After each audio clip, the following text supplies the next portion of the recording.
We had a 98-year-old man in a treehouse that's in Pipestone at Atlas. He wasn't feeling good, and he was bobbing his head, and we said, why don't you walk around the tables and go over here sitting on nice couches? He got halfway around, and he started going like this. So I was right behind him, and I caught him and laid him down, and I held his head. And anyway, I thought, and something's wrong. I took my other hand over his forehead. It was clammy. He was gray. His eyes started fluttering. One of the other gals was talking to him, so it was keeping him alert, but you could tell he was leaving us. So I did a copy of David Logie. Of Jesus.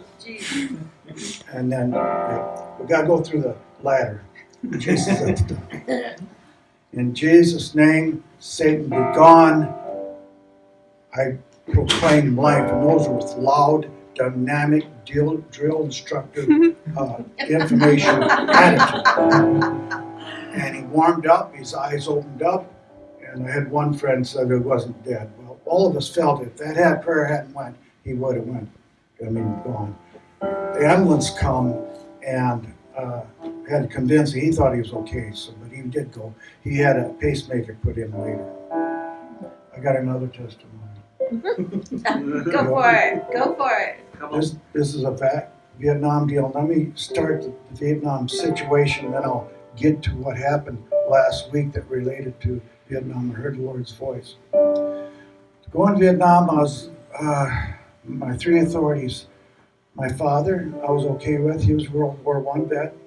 The Uncle Sam had already drafted me in the Army while I was in the Marine Corps, so they wanted me, so I was okay with them. And my Father in heaven, I was at peace with him. Okay, now we're in Vietnam, and I was arguing with my sergeant who was going on a long patrol. I had the M60 mortar. I said, Sergeant, my firing pin is broken. I'm not taking the tube.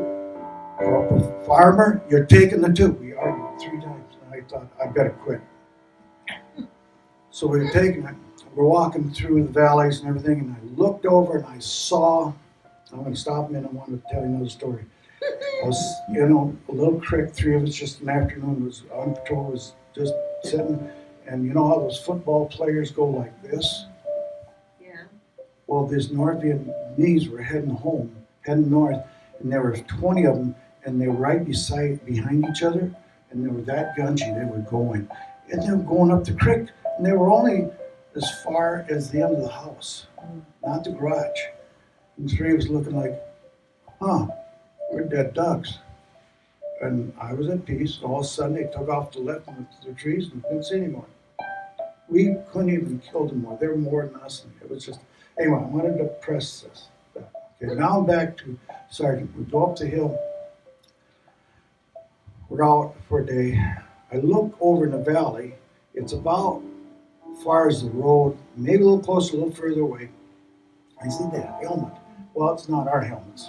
It's enemy's helmets. And I was going down into a 8-foot ravine, water where water washed away gravel and that. And I had to go back up. I looked, I saw, And as I was going down, the rounds were going off, and the tracers were there, so I could see them. And I always wondered, guy missed me. What was that? Because I was carrying the tube. I'm his enemy. I can kill him. He was after me. Target was on me. And then I went down, went up, and why didn't he just take out a round and go put another clip in? And if he had shot the same place, would he had me? Timing was perfect. Never thought about it again. Last week, I was sharing this testimony with my neighbor across the street, the same as I'm telling you.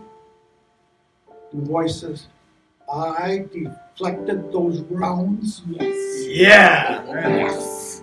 50 years later, I can tell James now, I had my father, but I wouldn't have been if God hadn't done it. Amen. Amen. Thank you for your service.